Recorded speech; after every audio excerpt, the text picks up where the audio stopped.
Before we get started here this afternoon, first of all, I want to apologize for the delay. We had this thing called voting on the floor, which is something we do here in the House. And so we're getting underway just a little bit late this afternoon. I want to remind everyone that we will follow the 5-minute rule for opening remarks, questions, and comments. Members will be recognized in order of seniority based on who's seated at the beginning of the hearing, going back and forth between the parties. Latecomers will be recognized in the order of their arrival, again going back and forth between the parties. As a point of personal privilege, I'd like to welcome our newest member to the subcommittee, a gentleman from North Carolina, Mr. Chuck Edwards. Chuck, welcome to the Subcommittee on Financial Services and General Government. So with that out of the way, let's get started. The Subcommittee on Financial Services and General Government will come to order. Welcome to our first subcommittee hearing on the fiscal 25 President's budget request. Appearing before the subcommittee today are Treasury Secretary Janet Yellen, Office of Management and Budget Director Shalanda Young, and Chairman of the Council of Economic Advisors, Jared Bernstein. I want to thank each of you for taking the time out of your busy schedules to be with us today. This will be an important discussion that should not be taken lightly. We're here today to discuss the Biden administration's fiscal year 2025 budget request and our nation's economic outlook. I'm happy to share that this is the first time in over a decade that this committee has had a panel with a Treasury Secretary, OMB Director, and a Council Chair. Thank you for being here. Going forward, we hope to have you back more frequently. It's important for the American people to have more transparency into the financial direction of the country. It is my opinion that the reckless spending and out-of-control regulatory expansion driven by this administration and Democrats in Congress have pushed us into an economic downturn. Over the course of the Biden administration, we've seen families struggle to put food on the table, gas in their cars, and roofs over their heads. This is not the American way. President Biden has continued to ignore the hardships that these policies and irresponsible spending have unleashed on the American people, further evidenced by his fiscal 25 budget request. This unsustainable trajectory is one of the greatest threats to American prosperity, also to America's security and future generations. Our nation's debt grows every day. However, President Biden refuses to claw back wasteful spending, as seen by the $7.3 trillion price tag on his requested budget. This budget is absent of improvements to mandatory spending. I want to say that again. It is absent of improvements to mandatory spending. That's 73% of our federal spending, and it remains on autopilot. Without implementing common sense structural changes, that percentage will continue to rise, and the discretionary spending that funds our nation's defense, biomedical research, infrastructure, and much more will continue to shrink under the pressure. I would also be remiss if I didn't mention President Biden's regulatory regime, which has continued to harm small businesses, banks, and the taxpayers in Arkansas and across the nation. These burdensome and unnecessary regulations range from the SEC's consolidated audit trail, whereby the SEC exceeds its statutory authority in collecting every American investor's personally identifiable information without their consent or knowledge, to Treasury's mature and unredeemed debt, which remains unclaimed by millions of Americans because of Treasury's unwillingness to turn information over to the states. This includes $214 million in my home state alone. In conclusion, it is obvious that I won't be able to support the level of spending included in the President's budget.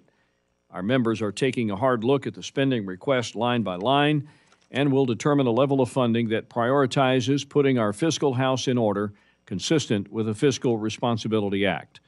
I look forward to your testimony today and working with you on these important issues. And with that said, I'll now recognize my colleague and my dear friend, our ranking member from Maryland, Mr. Steny Hoyer. Thank you very much, Mr. Thank you very much. There it is. Thank you very much, Mr. Chairman. I appreciate your comments.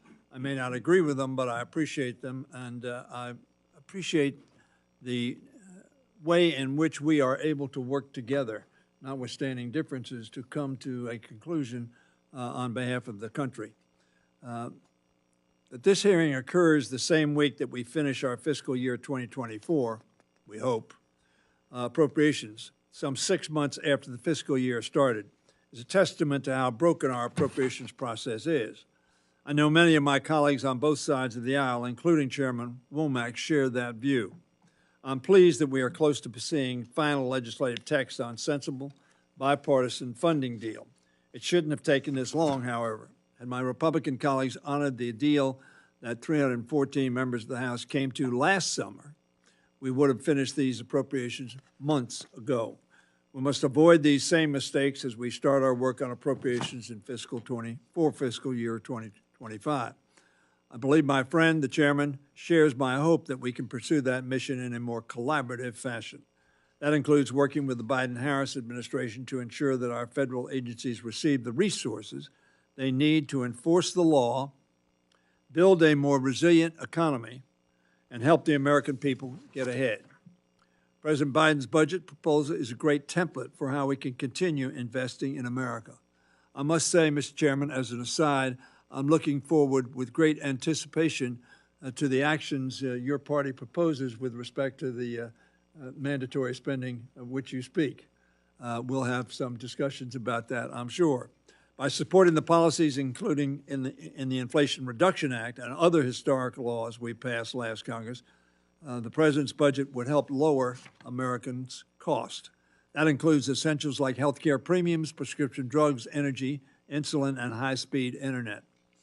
As chair of the Regional Leadership Council, I'm eager to hear from Secretary Yellen about the progress we've made to implement those laws in every corner of the country. I also look forward to hearing Director Young's insights on the other ways this budget invests in America and in Americans, whether it's expanding access to child care or ensuring the integrity of our elections. Crucially, the budget accomplishes all of this while also reducing our deficit by $3.2 trillion over the next decade. Now, we can argue back and forth, but there is no doubt that the chairman is correct. We need to address the fiscal crisis confronting our country in terms of our debt, and we need to do that across the aisle. And it will be tough, but we need to do it. I'm a big believer in fiscal responsibility, as are many of my friends across the aisle. Fiscal responsibility, however, means looking not only at spending, but also at revenue. That ought to include providing much-needed funding to the IRS to enforce existing tax laws. I was not pleased this year at the figure that we've come because IRS, under both parties, by the way, has been underfunded. While the Inflation Reduction Act's funding for the IRS has greatly improved the agency's taxpayer services, we must do more through the appropriations process to support its enforcement efforts. Every dollar we give to the IRS to collect legally owed taxes, not increase in taxes, legally owed taxes from high earners yields $12 in return. So that every $1 we cut from enforcement, one could extrapolate, costs us $12 in collections. If we're serious about reducing the deficit, we cannot afford to ignore revenue owed under laws already on the books. This is another strong budget, but I'm disappointed that for the first time it doesn't maintain pay parity for military and civilian federal employees. I've expressed that disappointment to my dear friend, the budget OMB director. Instead, it includes a 2% cost of living adjustment for federal civilian workers and a 4.5% COLA for members of the military. Now, let me explain what that means. You have a military guy, maybe he's a sergeant, three-striper, four-striper. He's sitting, he's running a machine. You have a civilian sitting right next to him, running the same machine, doing the same thing with the same responsibility, and getting a disparate pay, both living in the Washington, D.C. area. I hope our guest can shed some light on that discrepancy and on what we can do to resolve it. I know Secretary Yellen, Director Young, and Chair Bernstein are here to discuss fiscal year 25 appropriations. Many of us, however, would also like to hear their perspective on one of the most pressing issues facing our Congress today, and that is securing supplemental aid for our Ukrainian and Israeli friends. I've spoken 3 days in a row on money for Ukraine. We're going to go for a 2-week vacation. We call it a district work period, and we all work. So it's not a vacation at all. The young men and women on the front lines in Ukraine are going to have no 2 weeks off. The young people flying their planes, which are not many, are going to have no time off. The people backing them up are going to have no time off. We need to pass Ukraine supplemental now. And it's a damn shame that we haven't done that already. So I thank our guests for doing their part to support that effort, and I hope Congress will follow suit. Again, I want to count myself very, very fortunate to be the ranking member of a committee chaired by Steve Womack, who, in my view, is one of the most straightforward, honest, and effective leaders in this Congress. Thank you, Mr. Chairman. Thank you. Thank you for your kind words, Steny, and the feeling is mutual. At this time, the chair would like to recognize the ranking member of the full committee, the gentlelady from Connecticut, Ms. DeLauro. Thank you so much, Chairman Womack, and thank you, Ranking Member Hoyer, for really holding this very important hearing. And I want to say a big thank you to our witnesses, our guests today, Director Young, Secretary Yellen, Chairman Bernstein. Thank you for being here. Thank you for your public service to our country. Like the Appropriations Committee, the Office of Management and Budget and the Department of Treasury touch every corner of our nation and impact people at every stage of their lives. OMB, by preparing the President's budget request and then distributing funding after enactment, and Treasury by paying our nation's bills and collecting our revenue that enables us to invest in families and in communities. Like appropriations bills, the President's budget presents a vision for our nation. It tells the story of what the administration cares most about in this country. The stakes for the American people are incredibly high, and I am thankful to all of you, and we all agree that we take this responsibility that we have very, very, sorry. Thank you. I hit the jackpot then. Yeah, right. Anyway, so thank you for taking your very important jobs so seriously. You directly influence government programs and services that hardworking Americans need in these challenging times for families. Programs and services that help with the cost of living, lower their taxes, reduce drug and child care costs, and support small businesses. Most importantly, you share our vision to strengthen workers' hand in winning higher wages, weaken the hand of the biggest corporations and Wall Street. Most families today are living paycheck to paycheck. It's not a soundbite or a campaign slogan. It is the fact. They struggle with the high cost for food, for childcare, for health care, and education for their children. And while fiscal year 2024 is not yet closed out, I am pleased that Democrats and Republicans in the House and Senate united to reach a compromise spending agreement that supports working and middle-class families, keeps our communities safe, and our economy more equal. We're helping with the impossibly high cost of living. We are siding with hardworking majority of Americans.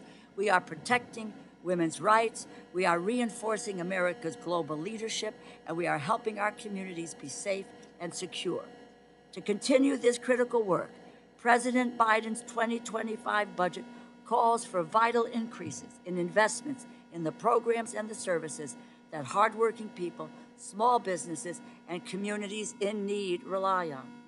The President said during the State of the Union, and I quote, "The way to make the tax code fair is to make big corporations and the very wealthy begin to pay their share," end quote. The President's budget request shows how we can invest in American families while lowering the deficit by increasing taxes on the wealthiest Americans and big corporations. My colleague, Mr. Hoyer, mentioned this, but I hear the argument from my colleagues on the other side of the aisle all of the time that we have a spending problem. I would disagree. We have a revenue problem in this country, and the President of the United States is prepared to fix that revenue problem. To many corporations, pay little or no tax at all. 55 pay no tax. Another 39 don't pay their share of taxes. And there is the chronic underfunding of the IRS has allowed tax cheats and evaders to get by with limited scrutiny. I will continue to fight to ensure the IRS has the resources it needs to protect honest American taxpayers from those who skirt the law. I know that this budget blueprint would not be possible without the tireless and dedicated work of the staff in your agencies that adapt and respond to the economic challenges of our day. Secretary Yellen, I'm glad to see a request for increased funding at the Department of Treasury. I look forward to discussing how the department will ensure the wealthiest Americans and large corporations pay their taxes, improve the taxpayer experience, increase community development and job creation, combat money laundering, help implement the outbound investment review program, and support the sanctions activity to weaken Vladimir Putin, Iran, and others of our adversaries, and particularly Putin's assault on Ukraine. But I have to say this, and the three of you will understand my saying this. While I have the three of you and Secretary Yellen, I want to say thank you to you for all of your work on the child tax credit. People told me that the IRS would never get it out on a monthly basis. And to Director Young and to Chairman Bernstein, you know there were people who said, we'll never be able to get $3,600 and $3,000.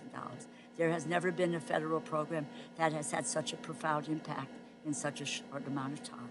The child tax credit is the most effective tool we have in the fight against rising costs.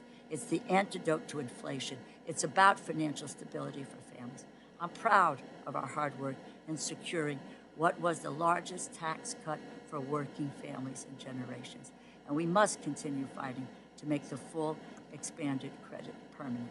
As the appropriations process turns the page to 2025, I certainly hope that's the case after 11 o'clock tomorrow morning, I will continue to work with my colleagues in both chambers on both sides of the aisle to pass final funding bills that continue to help hardworking people.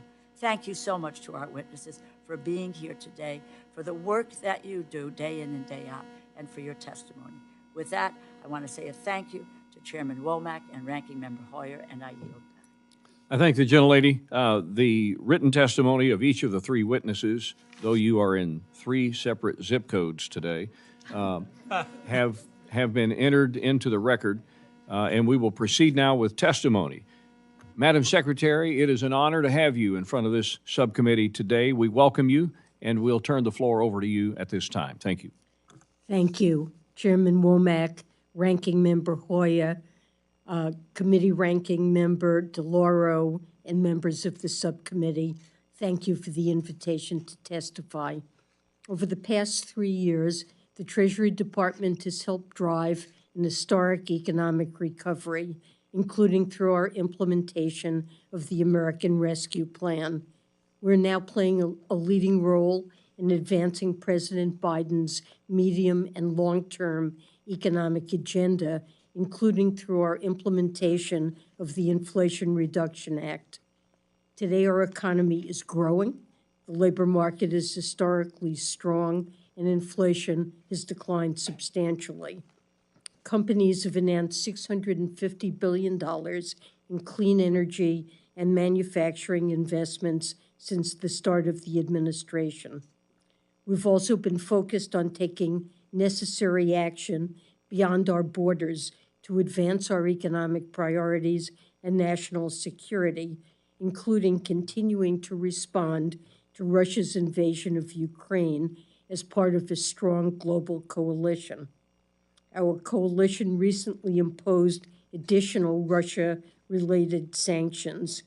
Here at home, the Senate passed a bipartisan national security supplemental package that provides critical support for our allies, including Ukraine, and is vital to our national security. I urge the House of Representatives to send it to the President's desk. Treasury also continues to closely monitor the conflict in the Middle East and use all the tools at our disposal to counter the financing of Hamas, other Iranian proxies, and their facilitators, stabilize the West Bank, and help humanitarian aid reach Palestinians in Gaza. Securing funding for fiscal year 2024 is crucial to achieving these and other priorities, including to support a fair tax system, promote access to capital in disadvantaged communities, and combat terrorism and financial crimes. Let me now briefly highlight several key requests included in the President's fiscal year 2025 budget. First, the budget requests $12.3 billion in discretionary resources for the IRS. Decades of underfunding the IRS had done a disservice to American taxpayers and undermined our country's economic strength. Now, funding from the IRA and discretionary appropriations have driven unprecedented improvements in customer service, technology, and enforcement to ensure that wealthy taxpayers pay their fair share and help reduce the deficit. We need to continue IRA investments and maintain base funding to sustain this momentum. The budget also requests $325 million for the Community Development Financial Institutions Fund, which is key to our efforts to increase fairness and grow our economy through support for historically underserved and low-income communities. Second, the budget requests funds to allow Treasury to address emerging threats, such as $312 million for Treasury's departmental offices, including to support promoting investment security in sensitive technologies and the stability of the financial system. Treasury is also requesting $150 million to enhance cybersecurity to protect and defend sensitive agency systems and information. Third, advancing our work abroad requires $231 million for the Office of Terrorism and Financial Intelligence, which provides critical financial intelligence and sanctions-related economic analysis, including to support sanctions related to Hamas, Iran, and Russia. We've also requested $216 million for the Financial Crimes Enforcement Network. This will allow us to build on the significant milestone of launching the beneficial ownership reporting system while taking other actions to protect the financial system and combat illicit finance. All of Treasury's work is enabled by my dedicated and skilled colleagues who should be equipped with the tools and resources they need to advance key priorities on behalf of the American people. I'm happy to take your questions. Director Young. Mr. Chairman, thank you for having me here. Ranking Member Hoyer and the full committee ranking member. Delora, you all tried to get me emotional here today. I get to sit in front of my old boss, Nita Lowey's very large picture, and Chairman Friedland has a very small picture by return, but this is a homecoming for me. I've not gotten to testify in this room, so thank you for having me here. And I know a lot of disagreements happen. We clearly have different ways of tackling a lot of tough challenges we've heard here today, but the work this committee does, the American people would be proud if they saw what I get to see in working with this committee. And one in which I have a lot of faith, and one that taught me you may not get everything you want, but you can hold your values and still find compromise for the American people. So congratulations to Chairwoman Granger, Ranking Member DeLauro, the subcommittee chairs and rankings for pulling together and finishing fiscal year 24. As we're here talking about 25, I know 24 remains in the background of what Congress has to finish over the next few days. And I frankly just want to say thank you and some acknowledgement might be ugly to get there, but you got there under extreme circumstances, so thank you for that. Turning to FY25, while we're here, over the past year, 3 years, President Biden has overseen a strong economic recovery, historic job gains, amassed one of the most successful legislative records in generations, grown the economy from the middle out and bottom up, and delivered important progress for the American people. This administration has taken action to lower costs for working families, from everything from prescription drugs and health insurance premiums to everyday goods and services. At the same time, the president has also restored U.S. leadership here domestically and abroad. The president has delivered this progress for the American people, all while fulfilling his commitment to fiscal responsibility. It is a fact that the deficit is more than $1 trillion lower today than when the president took office.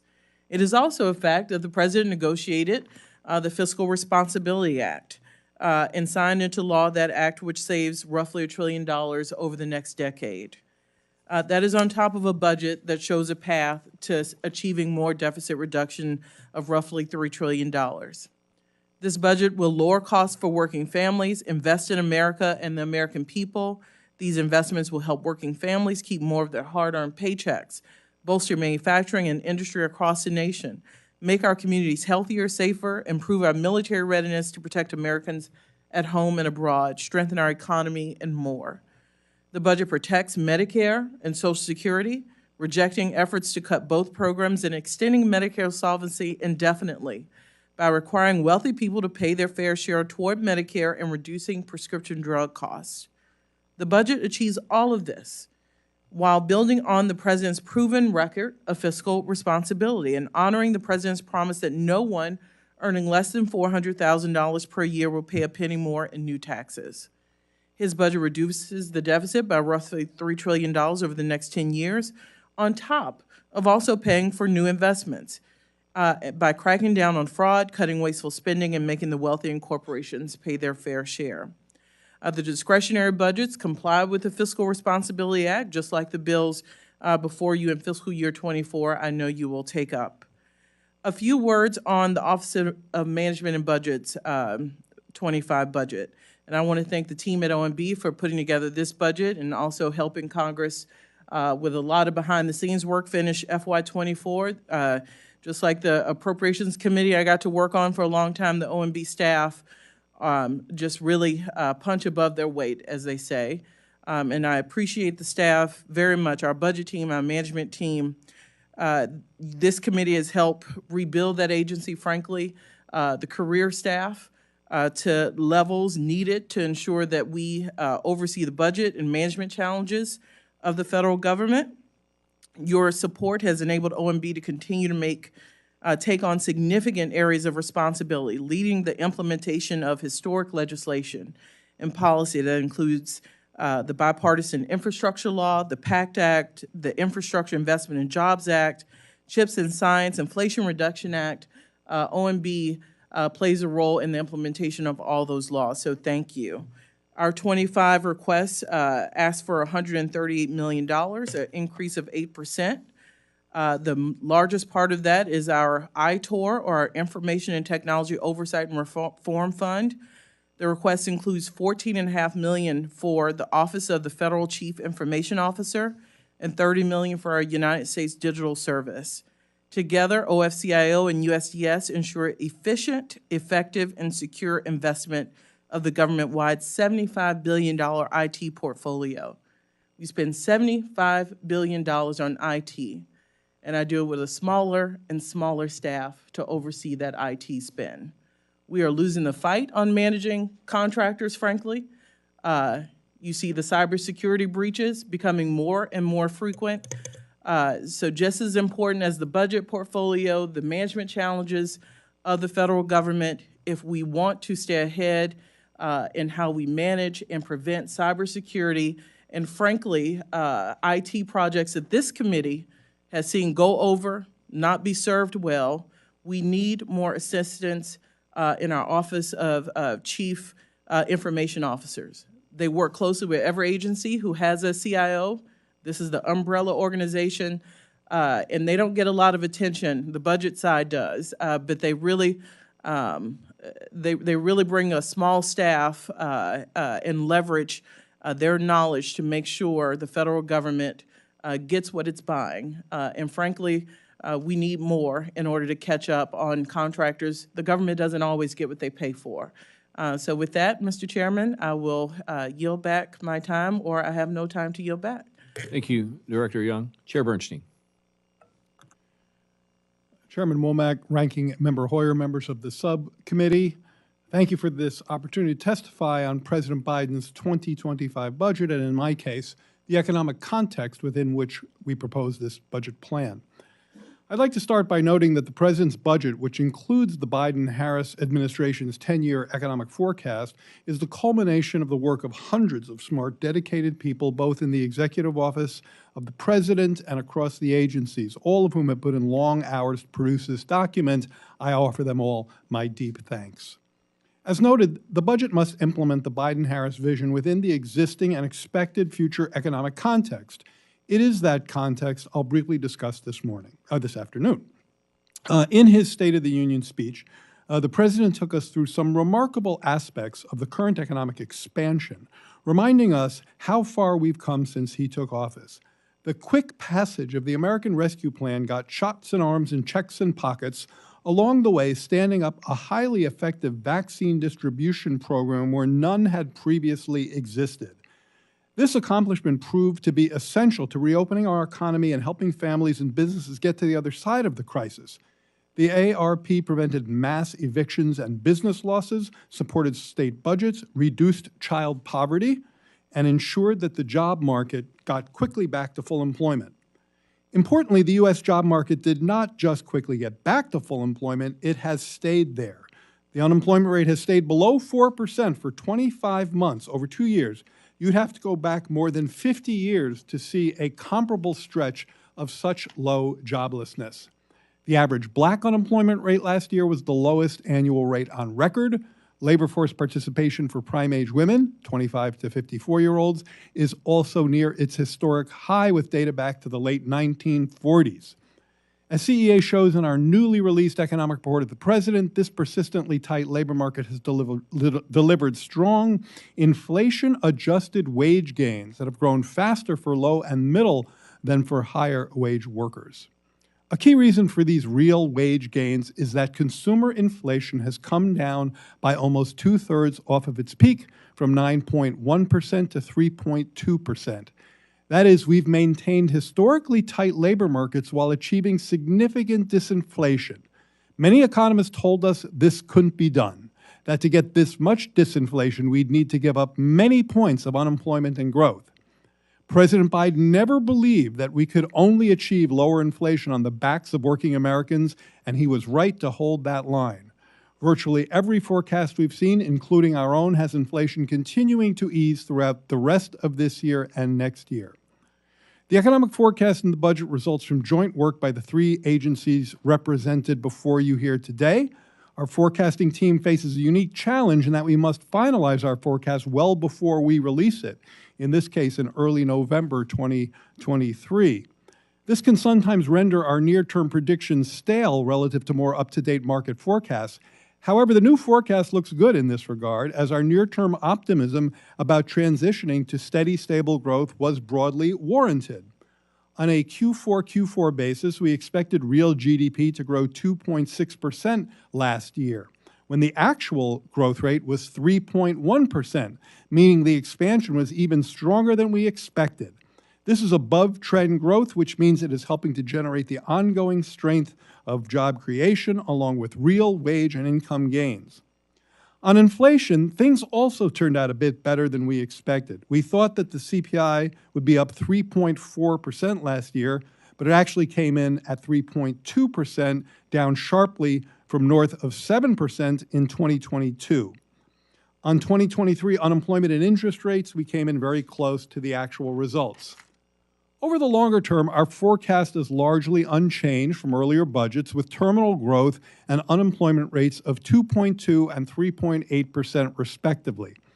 As we show and discuss in our budget release, Our terminal growth rate is higher than some other forecasters because we include pro-growth effects of our policies, including investments in human and physical capital, along with affordable child care, which research shows has the potential to significantly increase caregivers' labor supply.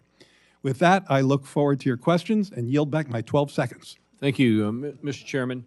We're going to go straight to Q&A. Let me remind our panel that we're going to be called for votes probably within an hour or so, sometime between 4 and 4:30. It is likely that we'll only get a single round in if we're all kind of brief. I don't think it's practical to break for votes and then force our witnesses to stay here and complicate the dinner hour. So we'll just go through one round, and so be as brief as you can. And while the subject is the FY25 budget, my question is going to be to you, Director Young. You referenced our good friend Nita Lowey up here above my right shoulder. 6 years ago, she and I co-chaired, as you well know, the Joint Select Committee on Budget Process Reform. And given what my friend Steny Hoyer said in his opening remarks about the condition we're in right now, the fact is we're in the 6th month of the fiscal year, and we still have not completed, hopefully will tomorrow, the fiscal 24 budget appropriations measures. That said, it is my strong belief that some of the recommendations brought about by the Joint Select Committee should be acted on by Congress. They have not. Among those, biennial budgeting with annual reconciliation and continued oversight. Is that a way out of this mess that we are in right now that continues to send a message to the American people that we can't even do our basic responsibility, and that's pass budgets on time, deliver appropriations on time, and give the agency certainty? To be quick, this is not a quick issue, we clearly have an inherent process problem.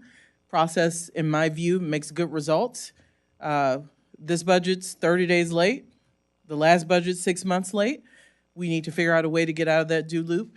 And I'm all for finding solutions. What I do worry about, I think there is inherent value to Congress looking at a part of the budget every year.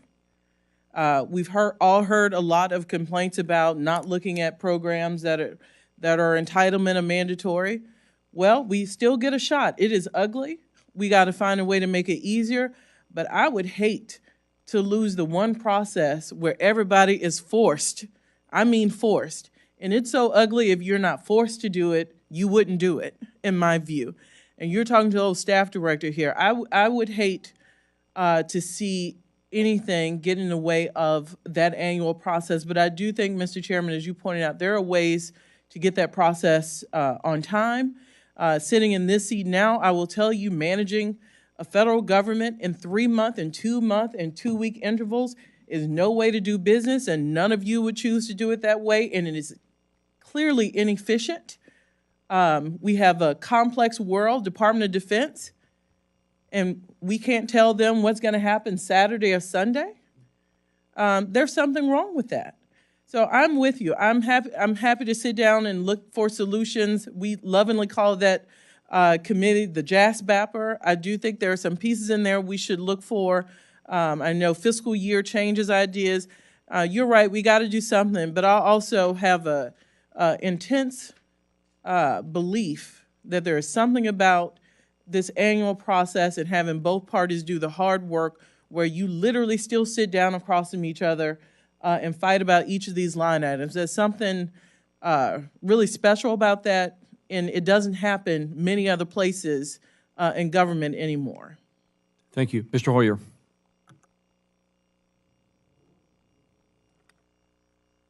I agree with both of you. As majority leader, I tried to get the appropriation bills done, frankly, marked up in May, to the floor in June, to the Senate in July, and reconciled in September. That's the way it ought to work. Fairly simple.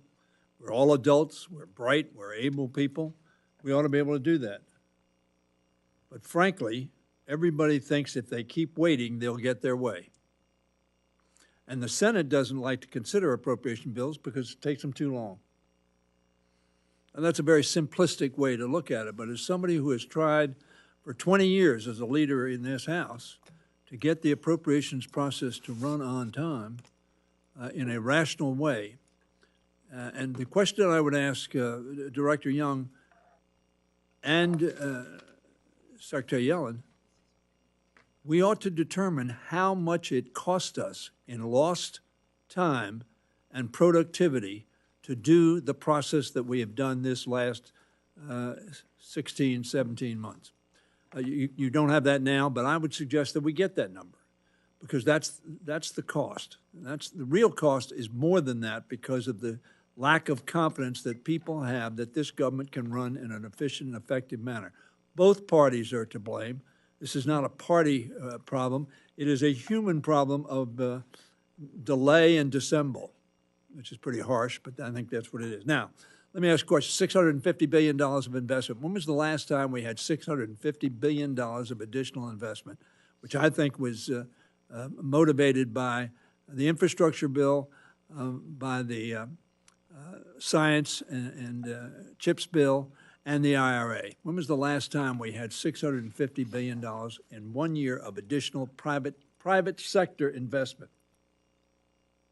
I honestly can't think of a time when we've had such a response. It's been absolutely dramatic, and I think it's been driven by the trifecta of legislation, the bipartisan infrastructure law, the CHIPS and Science Act, and especially the Inflation Reduction Act, which is the most dramatic, important piece of environmental legislation in history, and we're seeing an unprecedented response.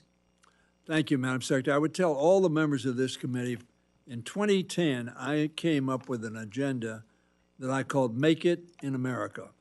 There were a lot of talk about Made in America. I said, Made in America is what we did yesterday.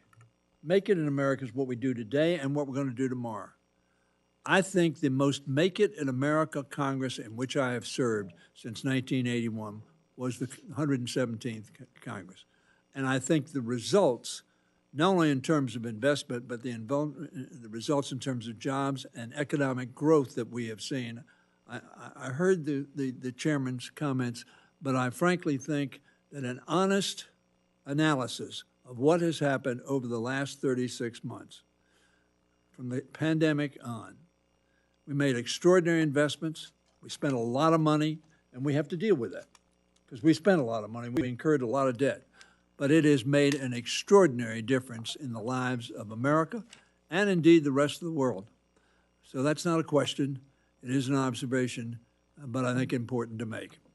And I yield back. Mr. Molinar. Thank you, Mr. Chairman. Madam Secretary, thanks for being with us today. In your testimony, you mentioned emerging threats, but you didn't, to my understanding, mention China, and nor did you mention ensuring that tax credits provided by the Inflation Reduction Act wouldn't flow to subsidiaries beholden to CCP-affiliated companies.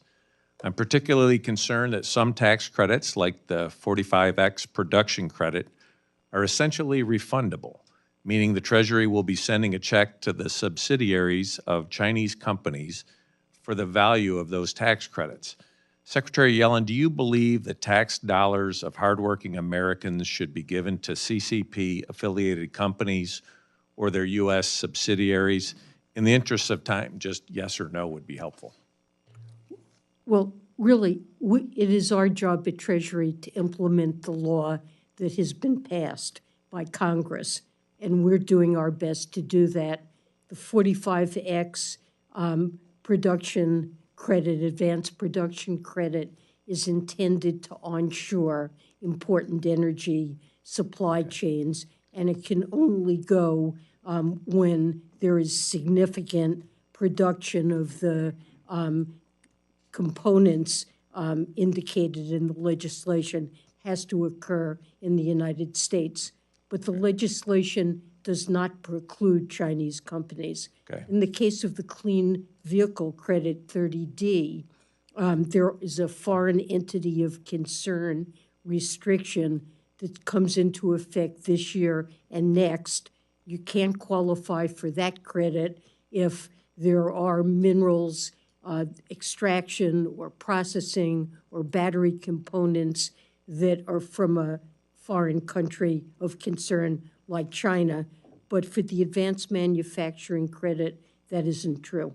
Okay, well, thank you, because that is one of my concerns of, these investments by Chinese-based companies and their subsidiaries. We're furthering our dependence on China. And it doesn't sound like there are any current restrictions under current law that would prevent a subsidiary of a Chinese company that receives IRA tax credits from sending those payments back to China. Is there any prohibition on that? Well, they would help to defray the cost of production in the United States. This can't be production in China. Right. It has to be production in the United States. But the For credits they China, could send back to, there's no prohibition on that. there's no prohibition. Okay, if there aren't any restrictions under current law, was there a reason not to propose any restrictions in the administration's budget proposal? And, I've introduced the No-Goshen Act to stop these IRA tax credits from going to companies based in Iran, North Korea, Russia, and the CCP and their subsidiaries. Do you support that legislation?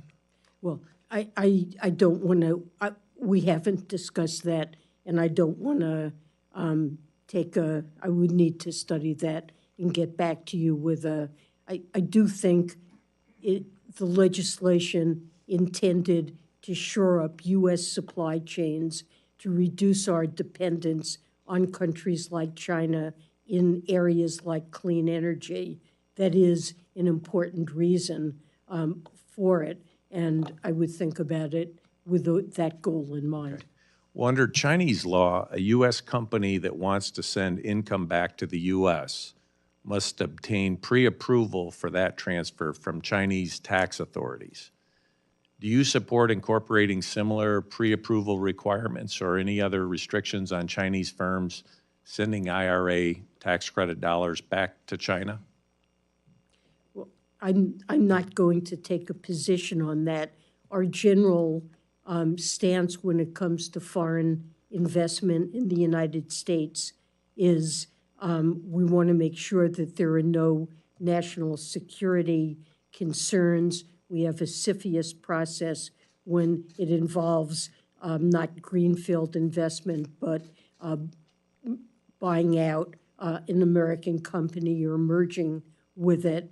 And we would look at national security concerns. But in general, we welcome foreign investment in the United States. China does invest in the United States. And this particular provision that you're talking about in the IRA does not preclude China from receiving these credits. China would be producing in the United States, and in that sense, mitigating our dependence on foreign production. Okay, thank you very much, Mr. Chairman. Mr. Laurel. Thank you very much, Mr. Chairman. I would just make one very quick comment about the earlier discussion about how many months it's taken us to get to having a budget for 2024. I think at the beginning of that, you can have all of the financial gymnastics you want.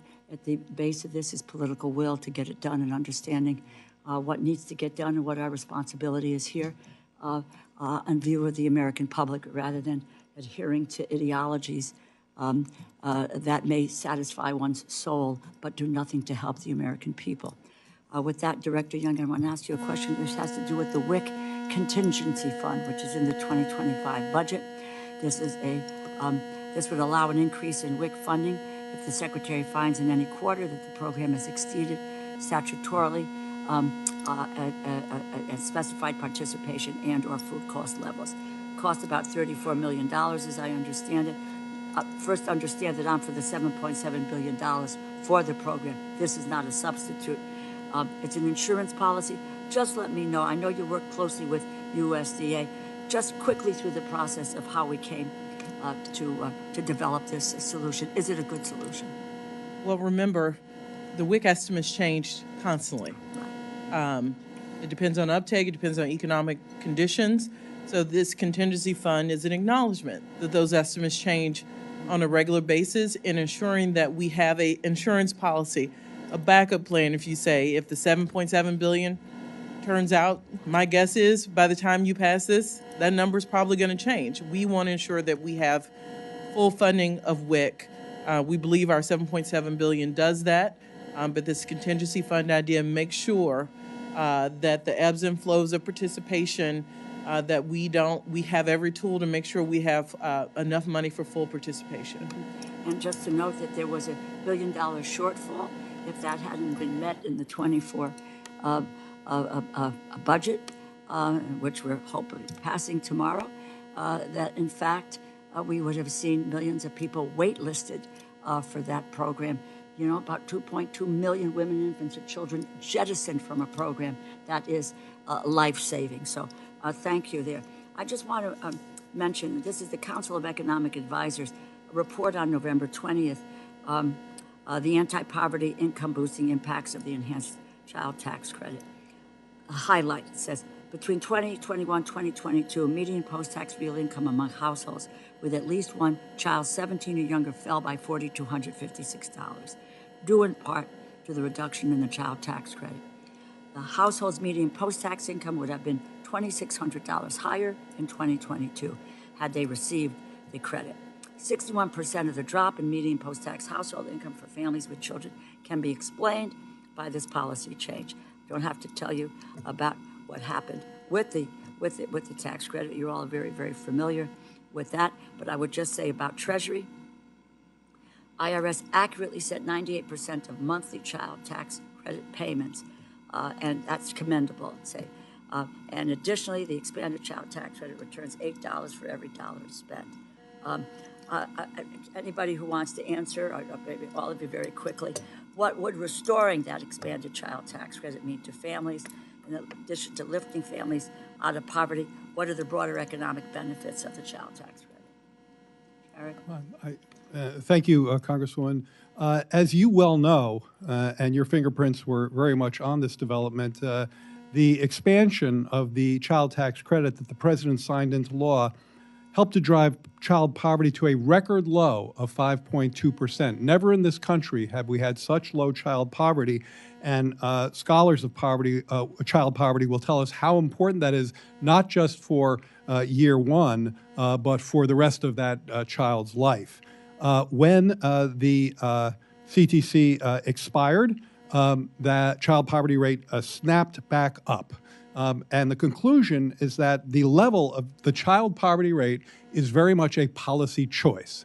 This president in this budget, and this committee has worked with us on this, you in particular, proposes to restore the expanded child tax credit, thereby taking child poverty back down to levels I'd mentioned earlier, and fully paid for as well.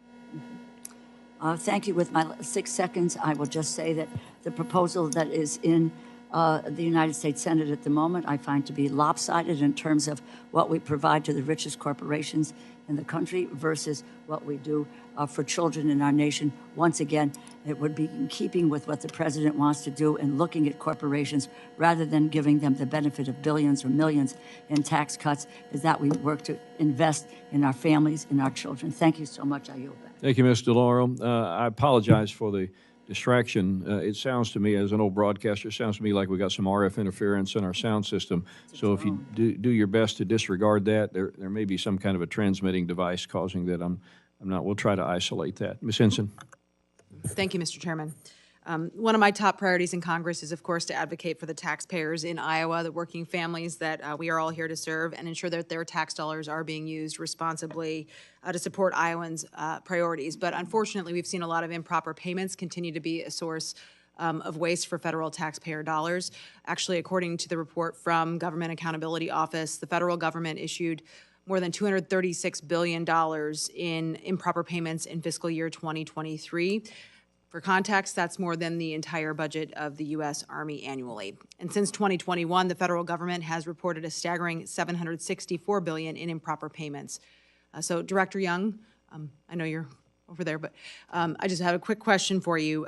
Has the administration taken a single step to ensure that these taxpayer dollars are being spent responsibly to prevent these improper payments before they occur? $236 billion is a lot of money. Well, one, the ARP provided funds to the Department of Labor to begin the process of trying to improve the unemployment insurance program, which I think most people here will say that is one of the largest drivers of improper payments. This budget also has further proposals that would save $2 billion on UI. So we welcome, and we are starting to see some movement in some of the oversight agencies on moving on the budget proposal. It was in last year's budget as well to do something about some of the higher improper payment programs of the federal government. Are you looking at using technology like AI to help track these things before they actually happen? I think that would be ultimately the best outcome here is if we can stop them before they go out so we don't have to worry about trying to claw them back. Well, that's one. You heard me earlier talking about the need to make sure the federal government stays ahead on technology. One thing we struggle with, frankly, and OMB is at the center at trying to figure out how to have proper AI talent across the federal government. And frankly, we don't have that right now, and we need to keep up with the technology to make sure we know how it impacts the American people, but also to utilize it for things like this. UI is difficult because you've seen one UI program, you've seen one. We have a federal overlay, but each state runs it how they want. So we are interested to see how we can utilize AI, but frankly, we at OMB are trying to deal with the AI talent deficit. As a separate issue, though, from As a separate issue, claiming but it is important. If we want to utilize these tools, we have to have the people that know how to do that. And part of our budget and part of what we're trying to do is ask for more talent there. But on UI, we're not leaning heavily into to AI, but we do have proposals to try to fix those programs. I hope you'll commit to work with us, continuing that both on the talent side, but also on just the oversight side to prevent improper payments and make that a true top priority. That's a lot of money we're talking about. And want to go to one other topic really quick while I have time. FinCEN's new beneficial ownership reporting requirements went into effect earlier this year, requiring more than 32 million small business owners, including many in Iowa, to, of course, report information about their company to a new federal database, and the penalties for noncompliance on that can include both civil and criminal action. So I know our Secretary of State has posted on his page in Iowa, hey, this isn't a state issue, this is a federal issue. But for such a sweeping new rule, Secretary, it's very important that FinCEN is taking steps to really educate our small businesses on the impacts of this rule. So how are you ensuring that these 32 million new affected businesses are receiving the necessary resources to be able to comply? So FinCEN has a well-thought-out and extensive education outreach program to make sure that businesses learn what their responsibility is, and they're trying to make it, and I've looked at the demonstrations of how this works. This is easy to file for the vast majority of businesses. It's not necessary to hire a lawyer or any help. It's a simple form on a website. There have been more than 1 million filings so far. It started on January 1, and there's a adequate time, I think, for businesses to comply. And I see I'm rapidly approaching time, so I'll go ahead and yield back in the interest of letting everyone speak. Thank you. Mr. Cartwright. Thank you, Mr. Chairman, and thank you, Director Young, for being back in the room. It's nice to see you here. I want to invite your attention to Social Security as a subject. Today, the Republican Study Committee called for an increase in the Social Security retirement age, and so it's a timely subject. Right now, Social Security is projected to run out of excess reserves in about 10 years. I was pleased to see that the FY25 budget protects Social Security benefits and extends the solvency of Social Security. And so my first question is, how long will the provisions in the FY25 budget extend the solvency of the Social Security program? Well, as you know, you've heard from the president what our principles on Social Security are. No benefit cuts, ensure that we have enough funding for those with disabilities who receive payments out of Social Security as high-income earners to pay more into the system, and you get additional years in solvency.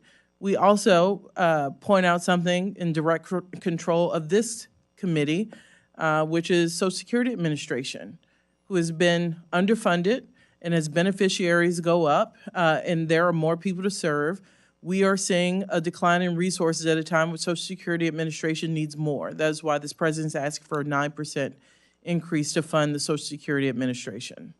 I just find it astonishing that today of all days, when you're here to talk about the FY25 budget, that the Republican Study Committee, the largest Republican caucus here in the House, comes out and calls for an increase in the Social Security retirement age. You know, that's one thing for people that have desk jobs, right? But for people that are lifting and digging and climbing and carrying, to expect them to work into their senior years doing these jobs, it's not just wrong, it's a betrayal. Because these are people who paid into the system, the FICA system, their whole work lives with an expectation that they would be taken care of in their senior years. And I'm glad to hear that you're not endorsing that. Let me ask you this. What more needs to be done to protect Social Security through the end of the century? Well, you heard the president's plan. It is to ask those in the top 1 or 2% to pay more to deal with insolvency. The first thing we often go to are benefit cuts. Raising the age is a benefit cut. You worked all your life and the goalpost keeps moving. That is a benefit cut. And nothing gets more spirited when I testify on Social Security, and I've been asked many, many times, like, aren't you speaking in hyperbole, you and the president, that people want to cut it? And we see these proposals come out, and I get that every member is not a member, but it is a proposal to cut, and that is why this president finds it necessary to continue to remind the American people he will not sign any piece of legislation nor support benefit cuts to Social Security or Medicare. Now, you alluded to the starving of the Social Security Administration for resources, and I want to talk about that. Unfortunately, they have been starved for decades, making it difficult for many of my constituents. I have 175,000 constituents receiving Social Security benefits in northeastern Pennsylvania. Makes it harder for them and people across the country to access their benefits when there aren't enough people working at Social Security. To make matters worse, budget constraints resulting from the FY24 CRs led to the Social Security Administration imposing a hiring freeze, which is still in effect today. Director Young, can you elaborate on what the consequences of a hiring freeze are at the Social Security Administration? Well, we don't have enough people today to serve beneficiaries. So if we are not adding, certainly we will see people retire from the Social Security Administration. This means they won't be replaced. The problem is going to continue to grow. And then we're going to see people who don't believe their government is there to serve them. They know they're eligible for benefits. It should not take people that long to be able to get in contact, especially if they have a complicated case. But this is just going to get worse. We're happy we finally have a Social Security Administrator on the job. He is talking to contractors, making sure we're getting what the American people buy with their dollars from services. But there's only so much we can do when we have a chart of beneficiaries going this way and staffing and resources going the opposite way. Well, I was happy to see a 9% funding increase on that line in your budget. And thank you for your testimony and thank you for your work. I yield back, Mr. Chairman. Mr. Cloud. Thank you, Mr. Chairman. Thank you all for being here. It is so true that Americans right now are living paycheck to paycheck, working to make things, make ends meet, and so much of that is due to the inflation that Americans have seen, in large part due to our massive spending. I hope Americans are listening to this hearing, because when we hear from our friends across the side of the aisle that we don't have a spending problem. That is just a notion that's beyond any sort of reality, because the fact is that we've had record revenues over the last several years up till very recently. And spending, no matter how much we're bringing in, continues to be a problem. And so we've got to address our spending issues and get things under control. One of the things that I was concerned about is there's a request for continued funding and expansion of the IRS to go after American taxpayers. Meanwhile, the IRS at the same time announced earlier this year that it's setting a goal for employees to be in the office just 50% of the time in May. So we're being asked to employ more federal workforce, and this is true across all the agencies. Anyone who does caseworks knows that anything from passports to VA benefits to farm help to helping people with Social Security benefits, that the timeline to get cases solved has massively expanded while the federal workforce continues to go, quote, to teleworking. And so the productivity is going down, but we're being asked to solve that by adding more people instead of finding ways to bring higher productivity. So I would encourage us to find ways to get people back to work. We're expecting the people who are funding the salaries of the IRS taxpayers to get people to work. And so I would recommend that we do that. You had a thought?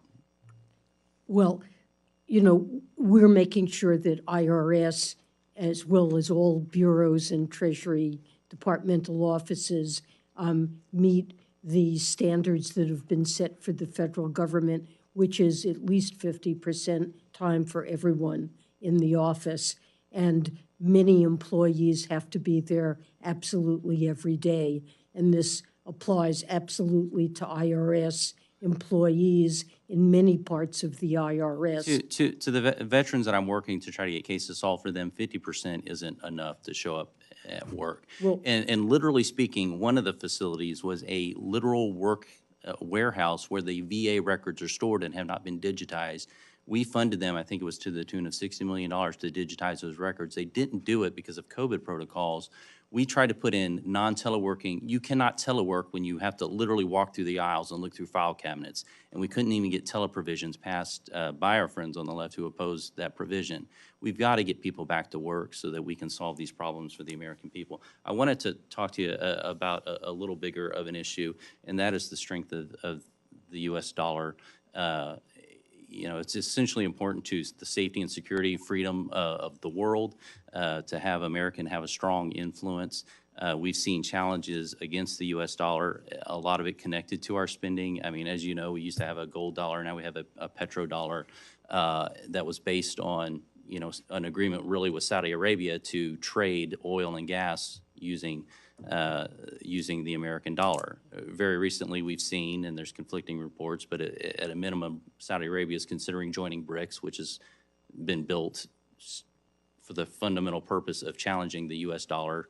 And I'm curious about your take on that. You know, this administration has an attack on the oil and gas industry in spite of that, and how that plays into monetary policy I'm very concerned about. But then also this administration and President Biden, when he was vice president, said, and this is a quote, "We are trying to create a multipolar world." In other words, we're trying to create a world where the United States is not the preeminent force. Now, most taxpayers would say that we should share the goal, regardless of where we are on the aisle, of United States remaining a premier influence in the world. So I would ask you, as you're addressing spending policy and these kind of things, do you share that goal of bringing the United States down a notch and us not being the premier influence in the I world? do not share the goal of bringing the U.S. down a notch. I think it's essential that the U.S. Shows strong leadership throughout the global economy and leadership on the full range of challenges the world faces. I strongly believe the U.S. dollar needs to remain the world's primary reserve currency. And I see few challenges, real challenges to the U.S. dollar. It may be that there are BRICS countries that would love not to be dependent on the dollar, but none of those countries seem willing to accept any of those currencies as an alternative for doing business. And there's a very good reason for that. The U.S. is a well-managed country from a macro perspective. Inflation has for decades been low and stable. We have the deepest and most liquid capital markets in the world, and a rule of law and institutions that support the dollar's use as a reserve currency. Now, it is helpful when we want to impose sanctions on other countries. The dollar's role enables us to do that, because by using our sanctions tools to prevent malign actors from running transactions through the financial system. I understand that, but I think, there's I a think we desire. would be, if we have a lot of strengths, but if we're not wary of the fact that historically speaking, when a currency collapses, it happens overnight, we've got to shore up our fiscal. Need to move on. Mr. Pocan. Thank you, Mr. Chairman, and thanks to our witnesses. I'm going to yield 10 seconds to Mr. Hoyer, if it's all right, Mr. Chairman. 10 seconds. I just want to say to the gentleman's comment on confidence in the international markets, if we don't pass Ukraine funding forthwith, we're going to lose a lot of confidence in international markets and with our allies and our foes alike. Great, thank you. Secretary Yellen, a question for you. The bonus tax credits that were created in the Inflation Reduction Act for clean energy projects require paying prevailing wages and utilizing registered apprentices, which are the most important labor standards in the IRA. I believe it's important that Treasury's final rule upholds congressional intent. As co-chair of the Congressional Labor Caucus, I sent a letter yesterday with over 100 of my colleagues outlining several key revisions to the proposed rule that we are urging Treasury to adopt, including treating project labor agreements as evidence of compliance and establishing a front-end monitoring system for employers that intend to claim the bonus credit for their clean energy projects. Our collective concern is that low-road contractors in the construction industry already try to evade federal prevailing wage laws and provide fly-by-night training to their workforce. Secretary Yellen, what steps is Treasury taking to set up robust enforcement of these labor standards to ensure projects pay prevailing wages and utilize registered apprentices? And will those steps include our suggestions around PLAs and front-end monitoring? Well, let me say that we're working with the Department of Labor closely to respond on this issue and to provide some clarity and certainty on the requirements. I will say that when a taxpayer goes to claim that credit, that there will be rigorous procedures to make sure, given this is, in most cases, 80% of the total credit, so satisfying this is necessary to get most of the credit. There will be requirements when a firm is audited to provide books and records to show that every worker has received appropriate prevailing wages and the apprenticeship requirements have been met. I would say there is now an active market for tax credits. These credits are transferable, and you will also get a great deal of enforcement just through the market that is developing around these credits. Because if I'm contemplating buying a credit from a firm that in the end has not actually met these requirements, I will have spent money for a tax credit that I may well be denied. And there's an additional enforcement mechanism. We see that potential purchasers are asking for a good deal of assurance that these requirements are We just being ask you to met. take a look at that letter, and we hope that you can incorporate those suggestions at any final rule. Also, I think this is something my colleague Ms. Hinson may also have some interest in. We support biofuels, the drive for economic growth and creating good-paying jobs and strengthening rural economies. The Inflation Reduction Act established a sustainable aviation fuel tax credit, and the final guidance for this credit was supposed to be released on March 1, but it's still not released. In December, the Treasury Department announced that the updated GREET model will be used as a methodology looking at integrating key greenhouse gas emission reduction strategies and climate-smart agricultural practices. As one of the co-chairs of the Biofuels Caucus, the President has been very clear that he wants to see our country lead the world in sustainable aviation fuel production. What's the status of that fuel credit guidance? And can you ensure that Treasury will include the greenhouse gas emission reduction strategies that were promised in the department's December announcement? So we are working very closely with the Department of Energy, the Department of Agriculture, the FAA, and the EPA. We want to get this GREET model updated so that it can handle some of the things that you have mentioned connected to sustainable aviation fuel. And this has extended our timeline for getting the guidance out, but we want to make sure that we do it right, and we're trying to get it out as quickly as we can. And I think both Representative Hinson and my office are more than glad to work with you if you have any questions Certainly. on that. Thank you. Mr. Carl. Thank you, Mr. Chairman. Secretary Yellen, on March the 6th, 2024, the House Judicial Committee released a report detailing the Financial Crime Enforcement Network, FinCEN, partnership with the FBI to gain access to consumers' information from major banks posted January 6, 2021.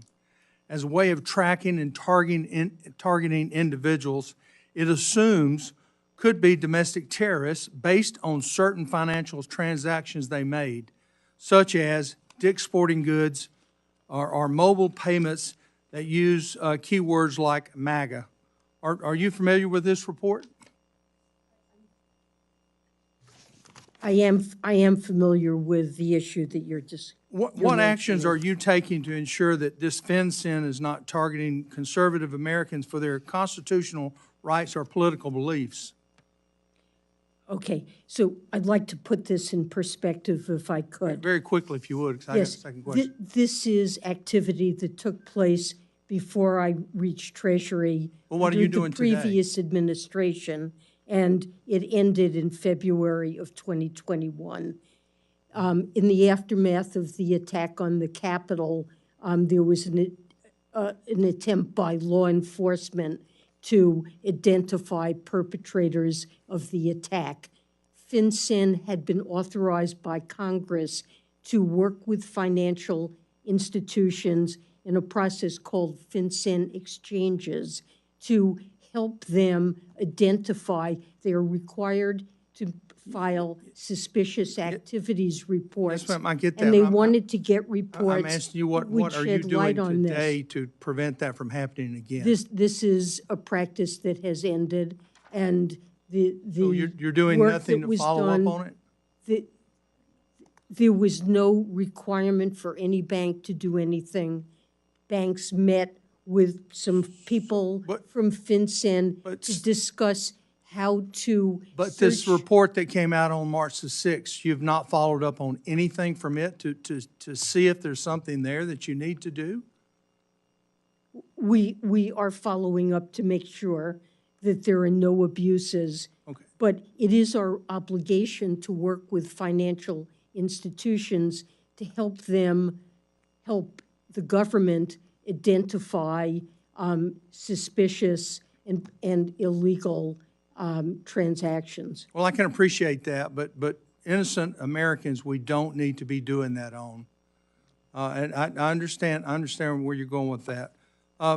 Director Young, the White House Chief of Staff requires agencies to submit action plans on OMB in January regarding their office spaces needed, but those haven't been made public, and the 2025 budget process doesn't appear to realize any significant savings from buildings, from building consolidation, either in D.C. or throughout the country. Why are we continuing spending over $10 billion annually on maintaining these buildings and securing leases for space that federal employees, when employees are being allowed to work hybrid schedules. Well, thank you for acknowledging they work. This is about return to the office. Let me be very clear, just like the Secretary pointed out, there are thousands of federal employees who never got any opportunity to work hybrid in the thick of the pandemic and put their own health at risk. But you're right, OMB is central to, and we have put out guidance because we see the value, just like you all do. You see people face to face. There is value in meaningful in-person work. But there has been telework pre-pandemic and post-pandemic. It's about mission. Different jobs have different requirements. I have some people at OMB who work in a SCIF. They've never gotten a chance to take advantage. So this is about mission. We think meaningful in-person presence, even for people who have office jobs that don't necessarily have to come into the office, like for SCIFs. So we're working and we are seeing improvements there. But I'm running out of time here. My question is the $10 billion annually we're paying. We see no reductions with this staff, this group not coming back. With that said, will you commit that the OMB will lead this effort so we can consolidate under utilizing office space? Mr. Carl, you, the chairman, Mr. Hoyer, I think we all have an interest. And I've talked to the chairman a lot about this, and she's doing something about space utilization, which frankly was a problem when I worked on this subcommittee more than 10 years ago. And we need the tools to make sure GSA can consolidate and manage as the manager of the federal portfolio. There are lots of challenges here pre-pandemic that remain, and I'm committed to working with you and anyone else who's interested. Thank you. Because we need the tools to fix it. Mr. Bishop. Thank you very much, Mr. Chairman. I have two questions, one for Director Young and one for Secretary Yellen. The first is for Director Young. Medical debt and increasing healthcare costs are a real problem in the country, especially its disparate impact on minority communities. For Americans with annual income in the $50,000 to $100,000 range, Black and Hispanic families have the highest rates of medical debt. And there are products in the market now that seek to help consumers pay for unexpected medical expenses that are not covered by their ACA-qualified health plan. And I'm concerned about a regulation that is currently under review at OMB that you and I have spoken about before. In particular, I'm referring to the changes that will be imposed on the fixed indemnity insurance market under a tri-agency proposed rule that was issued last summer. Overall, if the rule were finalized as it is, it would do more harm than good for millions of Americans. There's universal agreement that consumers should be protected from sham insurance products, and they should not be misled into believing that they're purchasing ACA-compliant plans. However, there are existing mechanisms that address these concerns without eliminating valuable financial protection that's available today through the supplemental or the fixed indemnity coverage. In fact, the FTC just recently announced a $100 million enforcement action against a company that was selling sham health insurance products. And this is sort of proof positive that the administration has existing enforcement tools to protect consumers.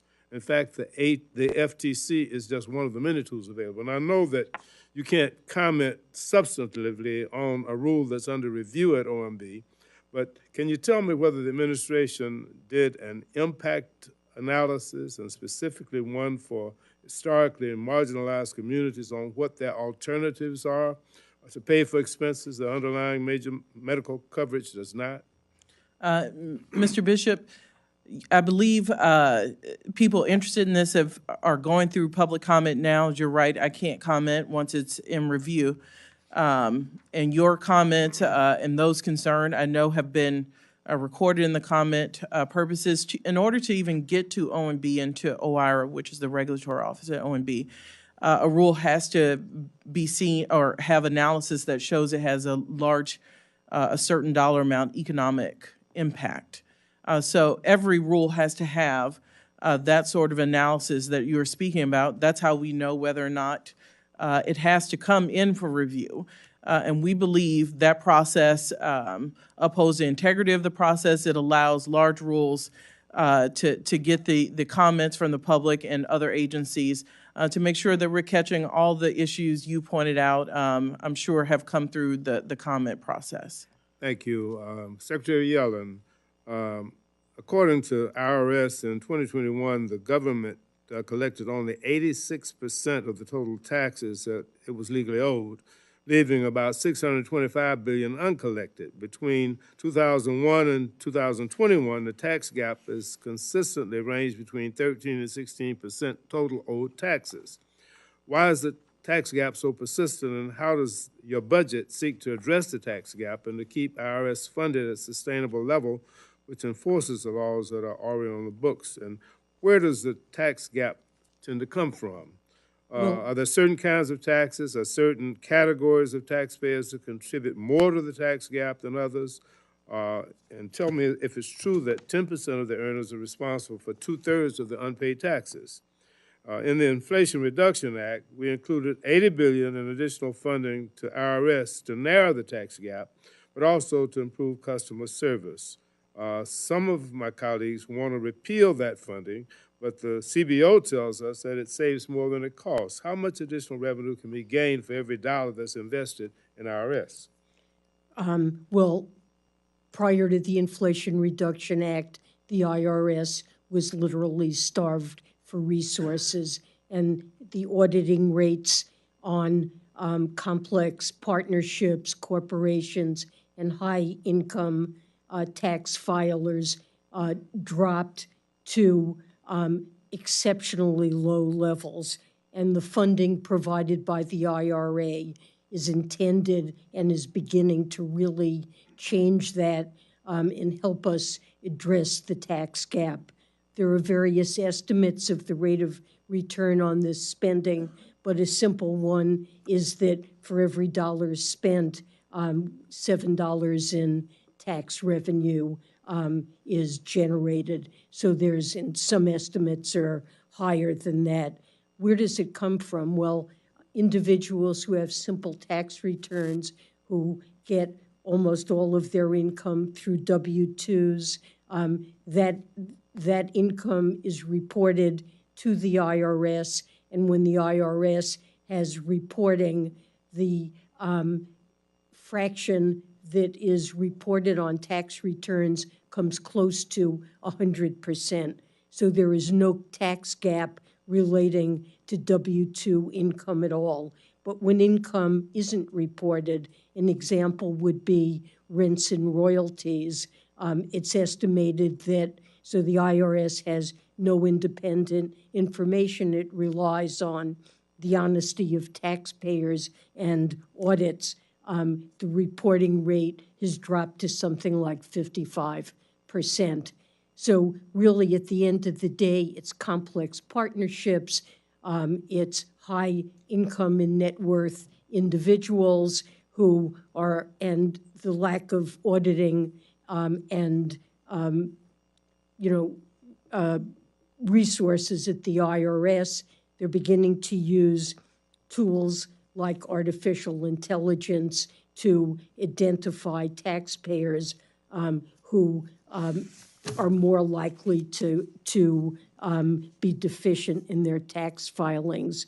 Have to move along. Mr. Edwards. Thank you, Mr. Chair. To the entire panel, thanks so much for being with us this afternoon. Secretary Yellen, the President's budget proposes increasing the corporate tax rate to 28%, one of the highest in the world. This tax hike would undoubtedly put America at an economic disadvantage to global competitors like China. And even though it's touted as a tax increase on the rich, it is widely believed that as much as 75% of the burden of corporate tax increases fall on American workers and consumers in the form of lower wages and higher prices. So I'm just curious, exactly who would this tax increase be good for? Well, I believe the tax increase would not really harm the competitiveness of business most studies that have been done suggest that there is very little, if any, economic benefit from having cut the corporate tax rate, that almost all of the gains went to the wealthiest taxpayers. And it's deprived us of the revenues we need to deal with our budget deficit. It's probably lowered TCJA, probably lowered revenues as a share of GDP by something close to 1%. So it partly explains the deficit. The kind of program that I think is good for American growth is this sort of legislation that President Biden has championed and has been passed by Congress, much of it on a bipartisan basis, making investments. And thank you, because I'm going to run out of time here, and I've got a couple more questions. I'd like to move on respectfully. And so I think we have a philosophical difference on exactly who is the rich. I'm referring to a corporate tax rate increase that's in the budget. A corporation is not a rich individual. A corporation is a band or a group of individuals and entities that have invested their money in order to produce jobs, buy equipment, and that sort of thing. And so if we're talking about Bill Gates, maybe we could say, here's a rich person and maybe he should pay more taxes. But when we're talking about a corporate tax entity, I very much believe that we are placing American workers at risk by not being as competitive worldwide. And so can you reconcile the difference between a rich person and a corporation?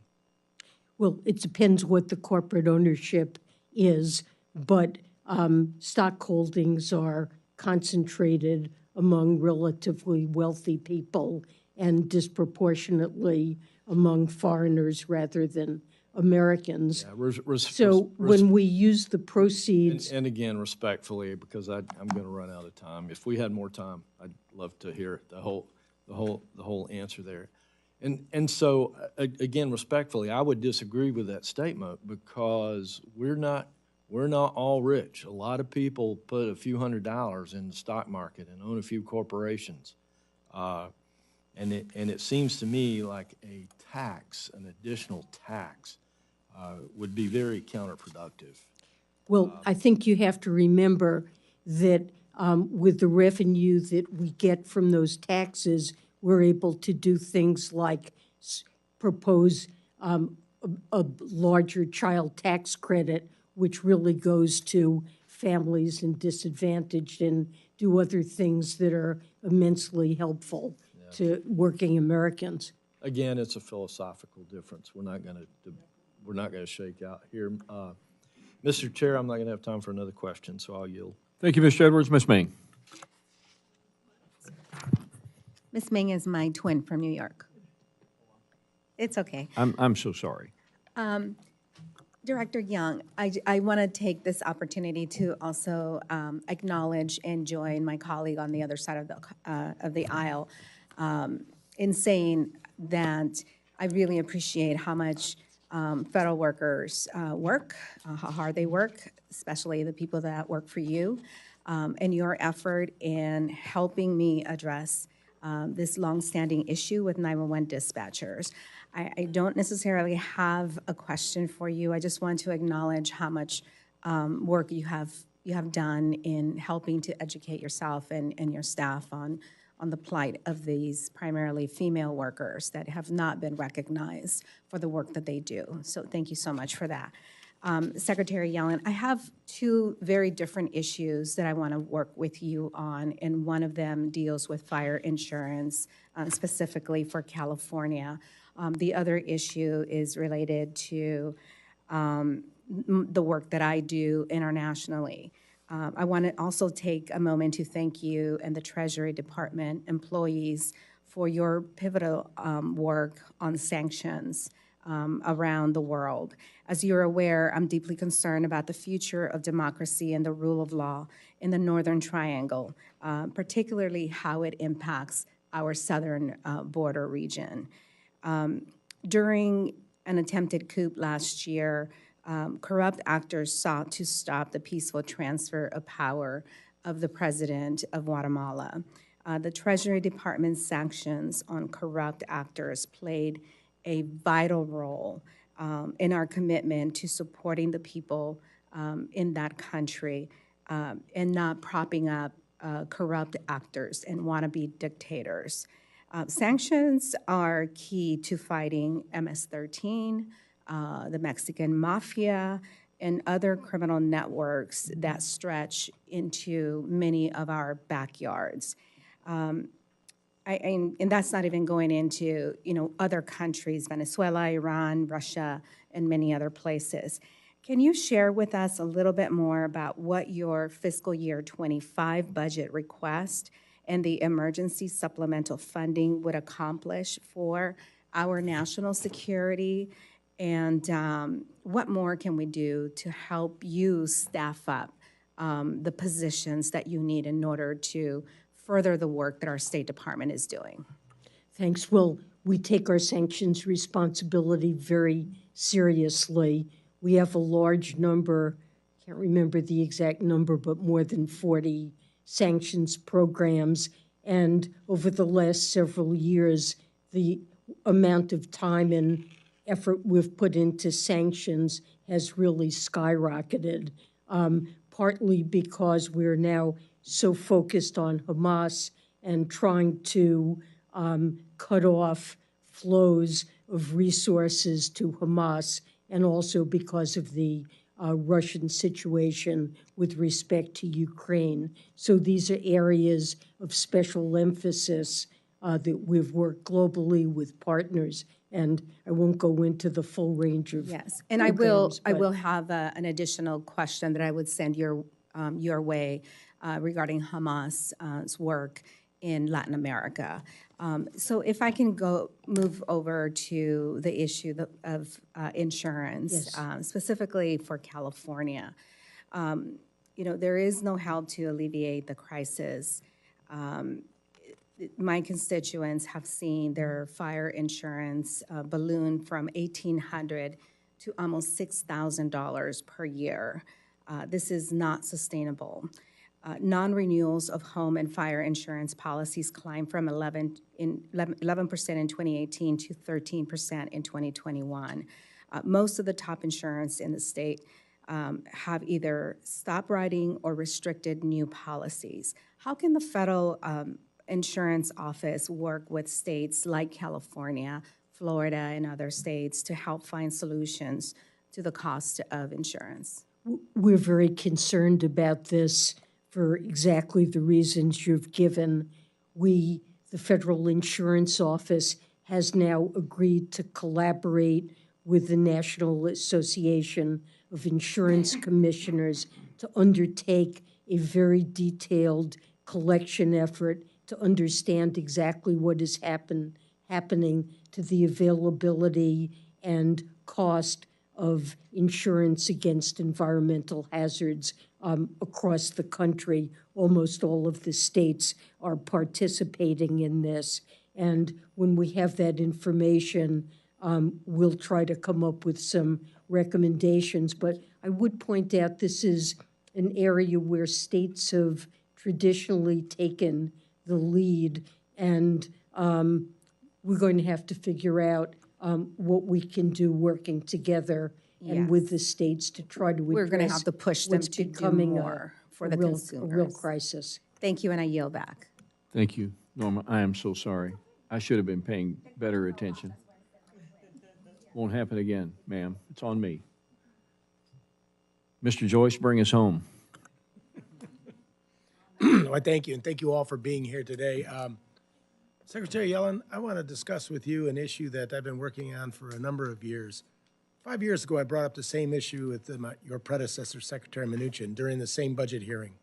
He previously referred to the status quo as untenable during the hearing on talking about access for cannabis banking to the banking or cannabis industry, the banking. The discrepancy between federal and state cannabis laws have created conflict in the department's ability to administer that many areas under its jurisdiction. As a former prosecutor, I shared his concern about the business having to deal with these huge amounts of cash and not being able to put it in depository institutions for public safety reasons. Can you tell me what is presently this administration's position on safe banking? I think we would potentially welcome legislation in this area that would clarify for banks what their responsibilities are. At present, my understanding is that there's a conflict between federal law outlawing marijuana sales and many state laws. And while I believe that there's not active prosecutions, banking organizations do feel compelled to be in accord with laws. And the fact that marijuana is outlawed by the federal government creates an impediment to their willingness to provide banking services to cannabis firms, and it creates all the problems that you're familiar with. And so I think legislation may be necessary to raise the comfort level that banks have with doing this business. Mr. Joyce, will you yield a second? I Just a was second. always. You're very kind. I agree with Mr. Joyce 100%. It is a shame that the Senate has not passed legislation that we passed in the House. We're putting people in a very vulnerable position where they have large amounts of cash. We are encouraging criminals to break into businesses that deal in cannabis.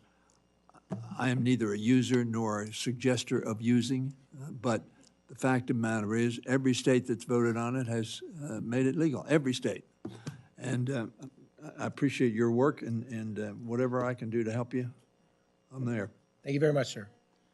So is it fair to say that you share Secretary Mnuchin's concerns and agree that the situation is untenable as it presently exists? I think it's a real problem, and that it would be desirable to have legislation that alleviated this problem.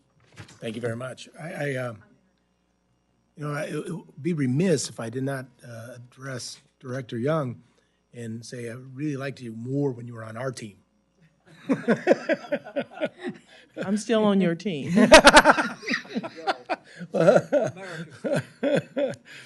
One of my other top priorities here is addressing the opioid crisis and the problems that we've had with fentanyl. And as chairman of the Homeland Security Appropriations Committee, the southern border obviously is a grave concern for all of us regarding fentanyl. Director Young, how does the president's FY25 budget request address the fentanyl crisis and seek to change this reality? And is there some type of whole-of-government approach that this administration is working to pursue? Mr. Joyce, I got this question from a Democrat this morning in House Budget, from you here.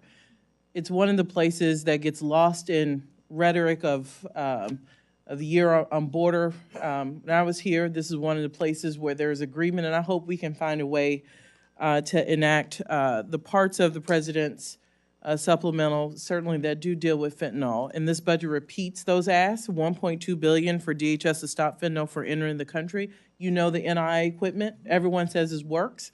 We bought a bunch years ago. We don't have money to outfit the land ports of entry to put all of those in. We also need more equipment to put in more land ports of entry. So we have a technology that works that's not been fully implemented and utilized.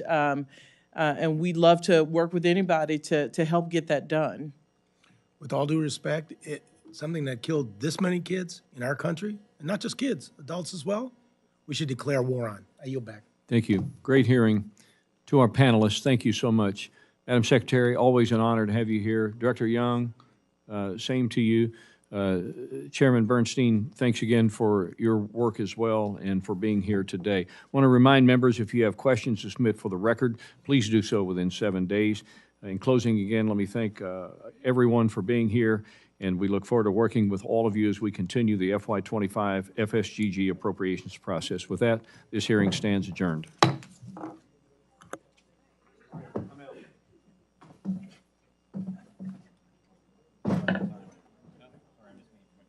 No, you're good. You're good.